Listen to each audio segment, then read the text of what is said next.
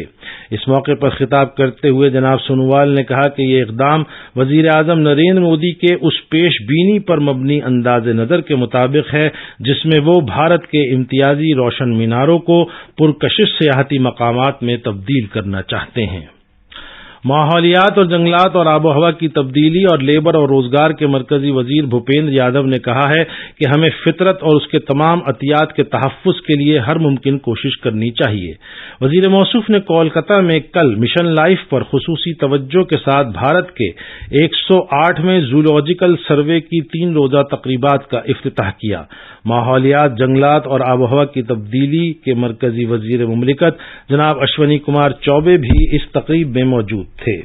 اس موقع پر خطاب کرتے ہوئے جناب یادو نے بھارت کے زولوجیکل سروے کو 108 برس مکمل کرنے پر مبارکباد پیش کی، جو ہماری نباتاتی اور حیوانی تنوع کی خدمت کے لیے وقف تھے۔ وزیر موصوف نے واضح طور پر کہا کہ ہمیں بھارت کی نباتاتی اور حیوانی رنگا رنگی کی حفاظت کرنی ہوگی تاکہ ہم اپنا تحفظ کر سکیں، کیونکہ آب و ہوا کی تبدیلی نے اس غلط فہمی کو ختم کر دیا ہے کہ انسان فطرت سے برتر ہیں۔ یہ خبرنامہ آکاشوانی سے نشر کیا جا رہا ہے۔ کیمیکل اور کیمیاوی کھادوں کے وزیر ڈاکٹر منسکھ مانڈویا نے کہا ہے کہ ملک 2025 تک سالانہ 44 کروڑ نینو یوریا کی بوتلیں تیار کرنے کے مقصد سے کام کر رہا ہے۔ آکاشوانی کی خبروں کے شعبے کے ساتھ ایک خصوصی انٹرویو میں انہوں نے کہا کہ اس نشانے کو حاصل کرنے کے لیے ملک بھر میں 9 پلانٹ قائم کیے جائیں گے۔